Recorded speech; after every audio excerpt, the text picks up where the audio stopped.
오늘 새벽 우리에게 주신 하나님의 말씀은 사무엘하 15장입니다. 구약성경 487면입니다. 그 후에 압살롬이 자기를 위하여 병거와 말들을 준비하고 호위병 50명을 그 앞에 세우니라. 압살롬이 일찍이 일어나 성문 길 곁에 서서 어떤 사람이든지 송사가 있어 왕에게 재판을 청하러 올 때에 그 사람을 불러 이르되, 너는 어느 성읍 사람이냐? 종은 이스라엘 아무 지파에 속하였나이다. 압살롬이 그에게 이르기를, 보라, 내일이 옳고 바르다마는 내 송사를 들을 사람을 왕께서 세우지 아니하셨다. 내가 이 땅에서 재판관이 되고 누구든지 송사나 재판할 일이 있어 내게로 오는 자에게 내가 정의 베풀기를 원하노라 하고 사람이 가까이 와서 그에게 절하려 하면 압살롬이 손을 펴서 그 사람을 붙들고 그에게 입을 맞추니 이스라엘 무리 중에 왕께 재판을 청하러 오는 자들마다 압살롬의 행함이 이와 같아서 이스라엘 사람의 마음을 압살롬이 훔치니라. 4년 만에 압살롬이 왕께 아뢰되, 내가 여호와께 서원한 것이 있사오니 청하건대 내가 헤브론에 가서 그 서원을 이루게 하소서. 당신의 종이 아람 구술에 있을 때에 서원하기를, 만일 여호와께서 반드시 나를 예루살렘으로 돌아가게 하시면 내가 여호와를 섬기리이다 하였나이다. 왕이 그에게 이르되, 평안히 가라. 하니 그가 일어나 헤브론으로 가니라. 이에 압살롬이 정탐을 이스라엘 모든 지파 가운데에 두루 보내 이르기를, 너희는 나팔 소리를 듣거든 곧 말하기를, 압살롬이 헤브론에서 왕이 되었다 하라 하니라. 그때 청함을 받은 200명이 압살롬과 함께 예루살렘에서부터 헤브론으로 내려갔으니 그들은 압살롬이 꾸민 그 모든 일을 알지 못하고 그저 따라가기만 한 사람들이라. 제사 드릴 때에 압살롬이 사람을 보내 다윗의 모사 길로 사람 아히도벨을 그의 성읍 길로에서 청하여 온지라. 반역하는 일이 커가매 압살롬에게로 돌아오는 백성이 많아지니라. 전령이 다윗에게 와서 말하되, 이스라엘의 인심이 다 압살롬에게로 돌아갔나이다. 다윗이 예루살렘에 함께 있는 그의 모든 신하들에게 이르되, 일어나 도망하자. 그렇지 아니하면 우리 중 한 사람도 압살롬에게서 피하지 못하리라. 빨리 가자. 두렵건대 그가 우리를 급히 따라와 우리를 해하고 칼날로 성읍을 칠까 하노라. 우리 주 왕께서 하고자 하시는 대로 우리가 행하리이다. 보소서, 당신의 종들이니이다. 왕이 나갈 때 그의 가족을 다 따르게 하고 후궁 10명을 왕이 남겨두어 왕궁을 지키게 하니라. 왕이 나가매 모든 백성이 다 따라서 벳메르하게 이르러 멈추어 서니 그의 모든 신하들이 그의 곁으로 지나가고 모든 그렛 사람과 모든 블렛 사람과 및 왕을 따라 가드에서 온 모든 가드 사람 600명이 왕 앞으로 행진하니라. 그때 왕이 가드 사람 이때에게 이르되, 어찌하여 너도 우리와 함께 가느냐? 너는 쫓겨난 나그네이니 돌아가서 왕과 함께 내 곳에 있으라. 너는 어제 왔고 나는 정처 없이 가니 오늘 어찌 너를 우리와 함께 떠돌아다니게 하리요? 너도 돌아가고 내 동포들도 데려가라. 은혜와 진리가 너와 함께 있기를 원하노라. 이때가 왕께 대답하여 이르되, 여호와의 살아계심과 내 주 왕의 살아계심으로 맹세하옵나니 진실로 내 주 왕께서 어느 곳에 계시든지 사나 죽으나 종도 그곳에 있겠나이다. 앞서 건너가라. 하매 가드 사람 이때와 그의 수행자들과 그와 함께한 아이들이 다 건너가고 온 땅 사람이 큰 소리로 울며 모든 백성이 앞서 건너가매 왕도 기드론 시내를 건너가니 건너간 모든 백성이 광야 길로 향하니라. 보라, 사독과 그와 함께한 모든 레위 사람도 하나님의 언약궤를 메어다가 하나님의 궤를 내려놓고 아비아달도 올라와서 모든 백성이 성에서 나오기를 기다리도다. 왕이 사독에게 이르되, 보라, 하나님의 궤를 성읍으로 도로 메어 가라. 만일 내가 여호와 앞에서 은혜를 입으면 도로 나를 인도하사 내게 그 궤와 그 계신대를 보이시리다. 그러나 그가 이와 같이 말씀하시기를, 내가 너를 기뻐하지 아니한다 하시면 종이 여기 있사오니 선히 여기시는 대로 내게 행하시옵소서 하리라. 내가 선견자가 아니냐? 너는 너희의 두 아들 곧 내 아들 아히마아스와 아비아달의 아들 요나단을 데리고 평안히 성읍으로 돌아가라. 너희에게서 내게 알리는 소식이 올 때까지 내가 광야 나루토에서 기다리리라. 사독과 아비아달이 하나님의 궤를 예루살렘으로 도로 메어다 놓고 거기 머물러 있으니라. 다윗이 감람 산길로 올라갈 때 그의 머리를 그가 가리고 맨발로 울며 가고 그와 함께 가는 모든 백성들도 각각 자기의 머리를 가리고 울며 올라가니라. 어떤 사람이 다윗에게 알리되 압살롬과 함께 모반한 자들 가운데 아히도벨이 있나이다. 여호와여, 원하옵건대 아히도벨의 모략을 어리석게 하옵소서. 다윗이 하나님을 경배하는 마루턱에 이를 때 아렉 사람 후세가 옷을 찢고 흙을 머리에 덮어쓰고 다윗을 맞으러 온지라. 다윗이 그에게 이르되 내가 만일 나와 함께 나아가면 내게 누를 끼치리라. 그러나 내가 만일 성읍으로 돌아가서 압살롬에게 말하기를 왕이여, 내가 왕의 종이니이다. 전에는 내가 왕의 아버지의 종이었더니 이제는 내가 왕의 종이니이다 하면 내가 나를 위하여 아히도벨의 모략을 패하게 하리라. 사독과 아비아달 두 제사장이 너와 함께 거기 있지 아니하냐? 내가 왕의 궁중에서 무엇을 듣든지 사독과 아비아달 두 제사장에게 알리라. 그들의 두 아들 곧 사독의 아히마아스와 아비아달의 요나단이 그들과 함께 거기 있나니 너희가 듣는 모든 것을 그들 편에 내게 소식을 알릴지니라 하는지라. 다윗의 친구 후세가 곧 성읍으로 들어가고 압살롬도 예루살렘으로 들어갔더라. 오늘도 말씀을 통해 지혜를 깨닫고 살아가시는 성도 여러분 되시기를 바랍니다. 사람과 사람이 만날 때 사람을 이용의 관계로 보느냐 혹은 대상의 관계로 보느냐에 따라서 사람들의 규정이 좀 됩니다. 사람을 이용한다라는 것이 생소하게 들릴 수도 있지만 이해관계로 만나는 경우는 대부분 이용관계로 만나게 됩니다. 이용관계로 만나는가 아니면 관계를 맺고 더 깊은 교제를 나눌 것인가, 사실 이것은 겉으로 보기에는 다 동일한 모습으로 등장을 합니다. 똑같은 모습으로 보여지는데 그 속 내면을 어떻게 들여다볼 수 있느냐에 따라서 더 깊은 관계를 맺을 수 있죠. 오늘 말씀에는 압살롬과 다윗의 정대조적인 모습이 나오면서도 또한 다윗의 인생에서 가장 비참했던 이야기의 시작이 오늘 말씀에 등장을 합니다. 바로 압살롬이 드디어 다윗의 반기를 들고 공격을 시작하는 이야기가 나오죠. 압살롬이라는 사람의 인물의 특징은 성경에서 계속 반복돼서 나오는 것처럼 굉장히 용모가 준수하고 외적으로는 뛰어난 사람처럼 보입니다. 키도 크고 머리카락도 굵고 모든 것 딱 외모로 보기에 저 사람 참 귀골이 건장하다라고 보여지는 사람입니다. 그러나 그의 내면은 그렇지가 않았습니다. 형 암논을 죽이고 다른 형제들까지 모두 몰살시키려 했던 왕자였죠.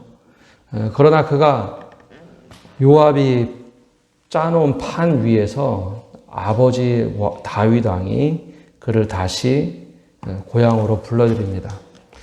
그때 다윗 왕은 압살롬을 용서한 것은 아니고 우선 고향으로 돌아가 있으면서 서로 시간을 보내며 다윗 왕 스스로도 마음을 추스리는 시간을 갖고자 했고, 압살롬은 그곳에 가서 왕 아버지에게 도망자의 신세로 사는 것이 아니라 그곳에서 자신의 삶을 돌아보기를 원했습니다. 그런데 2년쯤 지났을 때 압살롬은 그 일을 견디지를 못합니다. 자신이 인정받고 평상시에도 외모적으로 출중했고 맏아들로 자랐기 때문에 늘 주목받던 그가 그것을 견뎌내지 못합니다. 그리고 오히려 요압에게 이야기를 하죠. 내가 왕을 만나야겠다. 아버지를 만나서 내가 이런 모든 것을 해결해야겠다. 압살롬이 그렇게 쉽게 바뀌지 않습니다. 그리고 그곳에서 보내면서 딸을 낳았는데 딸의 이름을 다말이라고 짓죠.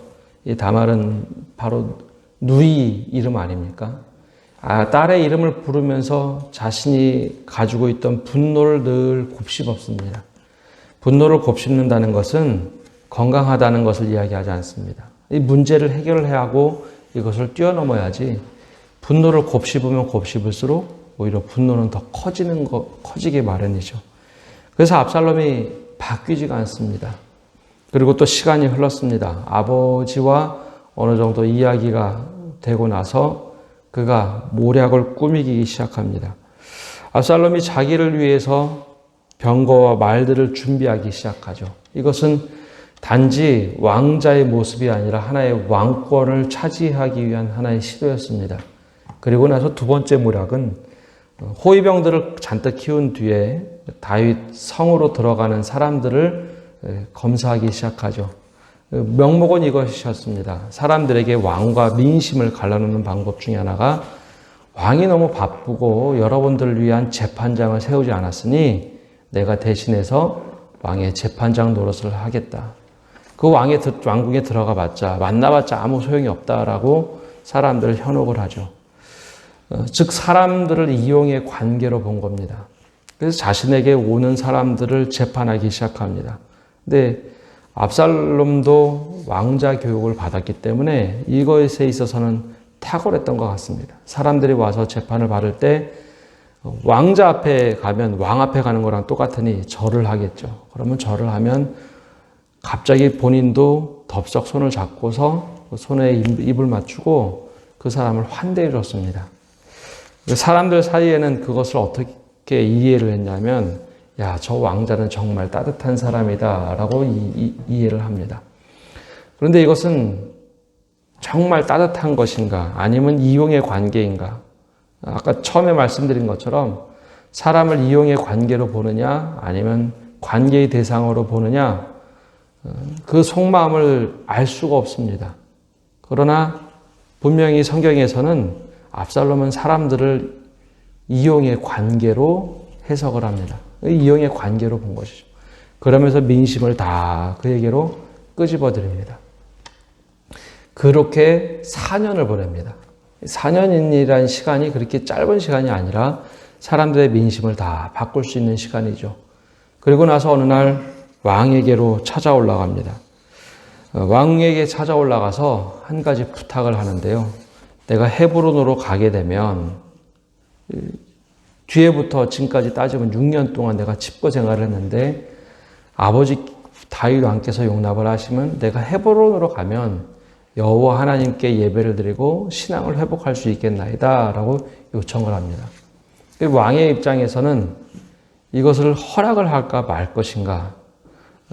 요압의 청 때문에 압살롬을 데리고 들어와서 6년 동안 거기 방치를 해두었으니 아들의 요구를 거절할 수는 없었습니다. 그래서 아들의 요구를 들어주죠. 근데 이때까지도 다윗이 압살롬이 어떤 행동을 하는지 정확하게 알지는 못했던 것 같습니다. 그곳에 가서 회심을 하고 자신이 바뀌기를 원했고 아버지 다윗도 그 마음을 추스리기를 원했으나 그렇게 하지 못했죠. 근데 헤브론이라는 곳은 아주 독특한 곳입니다. 헤브론에서 다윗이 왕이 됐죠. 헤브론에서 다윗이 왕으로 추대된 사람입니다. 근데 헤브론에서 천도를 해서 예루살렘으로 왔죠. 그러면 헤브론 사람들이 기본적으로 다윗 왕에 대해서 좋게 생각할까요? 나쁘게 생각할까요? 처음에는 좋았죠. 그곳에서 왕이 돼서 추대가 됐으니 우리의 왕이죠. 근데 천도를 해서 예루살렘으로 갔습니다. 허탈감이죠. 처음에는 굉장히 좋았으나 허탈감이 있습니다. 근데 압살롬은 그 헤브론에서 태어났기 때문에 그곳이 고향입니다. 그리고 동시에 그곳은 제2 예배가 있던 곳입니다. 예루살렘의 예배도 있지만 원래 헤브론도 예배가 있던 곳이죠. 그곳에 돌아가면서 작전을 짭니다. 그곳에 들어가서 나팔을 어느 날 부는 순간 왕이 새롭게 태어났도다 하고서 왕으로 추대받는 작업을 다 끝내놨습니다. 그렇게 6년 동안 준비를 해놨던 것이 압살롬입니다. 실제로 그곳에 갈 때 많은 사람을 데리고 가는데 자신의 핵심 인물들도 가고 예루살렘에서 함께 간 사람들은 비밀리에 그 사람들에게는 아무것도 알려주지 않고 같이 가죠. 그리고 나서 모든 작업이 끝났습니다. 그때 다윗의 참모였던 아히도벨을 데려갑니다. 이 사람은 모략가인데 모든 지혜를 다 그가 계획을 짜고 판을 짜는 사람인데 그 사람까지 섭외해서 데려갑니다. 즉 아히도벨이 압살롬으로 넘어간 것이죠. 바로 그때 전령 하나가 찾아와서 다윗에게 이야기합니다. 사람들의 민심이 다 압살롬에게로 갔나이다. 그러면 다윗 왕이 지금까지 무엇을 한 건가? 다윗 왕은 6년 동안으로 아무것도 하지 않고 사람들과 민심이 끊어진 채로 살았는가? 아니요. 국치를 했던 것이죠. 나라를 다스리는 방법이 사람들의 민심을 사는 것도 있지만 어느 것이 옳고 그른가 모든 것을 관장할 때는 때론 그것이 더 중요할 때가 있습니다. 근데 사람들의 마음이 다 돌아갔다. 그리고 그가 반란을 일으킬 것이라는 이야기를 듣자마자 다윗이 취한 행동이 조금 이상합니다. 다윗이 취한 행동은 압살롬을 힘으로 누르는 것이 아니라 도망가는 일을 합니다. 다윗의 판단에 모든 민심이 돌아섰다는 것은 민병대가 다 압살롬에게로 갔다는 것을 의미합니다. 실제로 다윗에게는 왕실에 있던 수호대만 자신을 지켰고 다 민심이 돌아섰다는 것을 직감을 하죠. 그래서 왕은 후궁들을 다 그곳에 두고 도망을 가기 시작합니다. 근데 이때 다윗이 어떤 삶을 살았는지 그때 등장을 합니다. 압살롬은 사람들의 민심을 얻기 위해서 손을 잡아주고 환심을 샀죠. 근데 다윗은 관계를 맺었던 사람입니다. 부하라 할지라도 다윗의 삶을 보면 부하라 할지라도 같이 생명을 공유하고 그 사람을 보호하는 일들을 참 많이 했죠. 그래서 왕이 퇴거하면서 나올 때 수많은 사람들이 그곳에서 웁니다. 그리고 왕이 행렬을 하자 힘이 없다는 것을 알매도 불구하고 사람들은 왕을 그렇게 울면서 떠나가지 않기를 바라면서 왕의 행렬을 따르기 시작합니다. 그때 왕을 따라 나섰던 수호대, 마지막 수호대가 이스라엘 사람들이 아니라 가드 사람이었다는 거죠. 외국인들이 다윗 왕을 보호해 줍니다. 이쯤 되면요, 사실 반란 일으키기 딱 좋은 상황입니다. 인격적인 관계가 없었다면 외국 용병들이야 다윗을 죽이고 압살롬으로 붙으면 되지 않습니까? 그런데 오히려 다윗을 따르기 시작합니다. 다윗은 그들을 한 번도 하대하지도 않았고 다른 모습으로 대하지 않았습니다. 인격적인 모습으로 대했죠. 바로 그때 대표적인 인물이 이때라는 사람이 등장을 합니다. 이때가 계속 따라오는 겁니다. 이때에게 가드 사람이 왜 나를 따라오느냐? 네 갈 길로 가라. 여기에 이렇게 어렵게 외국에 와서 사느니 고향으로 가라라고 하는데 이때가 충성을 다합니다. 그 이유는 인격적인 관계를 맺었기 때문이죠. 또 사독과 아비아달 제사장이 따라옵니다. 근데 법궤를 가지고 따라왔습니다. 왕이 가는 곳에 하나님의 법궤가 있어야죠 하고 가지고 옵니다. 근데 그때 다윗의 판단은 내가 이렇게 나간다 할지라도 법궤를 가지고 오는 것은 하나님이 원하지 않는 일이다라고 이야기를 합니다. 하나님의 법궤를 이용하는 존재가 아니라 나는 하나님께 예배하고 하나님을 섬기는 존재지 이거 가져 나와서 내가 이용하면 안 된다. 다시 다윗성으로 들어가서 거기 머물러 있기를 요청을 하죠. 그래서 아비아달과 사독도 다시 환궁을 합니다. 그리고 후세라는 다윗의 친구도 다윗을 지키기 위해 따라 나왔는데 그 사람도 환궁을 시킵니다. 정말 있어야 될 자리는 그곳이라고 이야기하죠. 그러면서 하나님께 기도하기를 아히도벨의 모략에 대해서는 하나님께서 그 지혜의 모략을 끊어주시기를 간절히 기도하고 또 하나님께 기도했던 또 한 가지 기도 제목은 하나님 내가 이렇게 밖에 나와 있는데 하나님께서 나를 선하게 여기시거든 나를 하나님께서 다시 이곳으로 돌아오게 해 주십시오. 만약에 내게 죄악이 있다면 내가 여기 그냥 머물러 있겠나이다 라는 기도를 합니다. 압살롬은 다윗의 왕의 아들임에도 불구하고 참 독하게 자란 아들입니다. 압살롬이 반란을 일으켰다는 이야기를 딱 듣자마자 분명히 칼을 들고 공격해 올 것이라는 것을 다윗은 짐작을 해서 퇴공을 하죠. 근데 정반대의 사람, 압살롬은 사람들에게 정말 잘해주는데 그것은 사람들을 이용의 관계로 본 겁니다. 실제로 만약에 압살롬이 왕이 되었더라면 왕이 돼서부터는 그런 일을 하지 않았을 겁니다. 이용의 관계로 보았기 때문이죠. 근데 반대로 다윗 왕은 사람들에게 충분히 민심을 사지는 못했던 것 같습니다. 도망자의 신세 때는 측근들은 다 다윗 왕, 가까이 있는 사람들은 다윗 왕이 어떤 사람인지 너무나 잘 압니다. 그는 정말 인격적인 사람이라는 것을 알고 있었죠.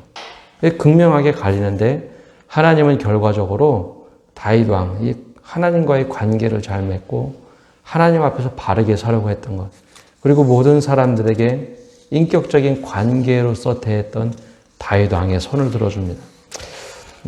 그런 면에서 목회자인 저를 비롯해서 성도들은 현실주의자도 중요하지만 좀 이상주의자로 살아가야 합니다. 사람을 이용의 대상이 아니라 관계의 대상으로 보고 어떻게 인격적인 관계를 맺고 살아갈 것인가. 쉽게 하는 방법은 이용하는 방법입니다. 내가 무엇인가 하나 더 주고 그 사람이 환심을 사는 것.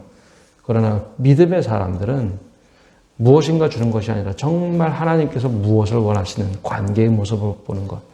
오늘 이 새벽에 기도하면서 우리가 정말 하나님 인격적인 믿음의 사람으로 서게 해달라고 기도하시는 성도 여러분 되시기를 바랍니다. 기도하겠습니다. 하나님, 오늘도 이 새벽에 말씀을 통해서 우리가 하나씩 하나씩 변화되기를 원합니다.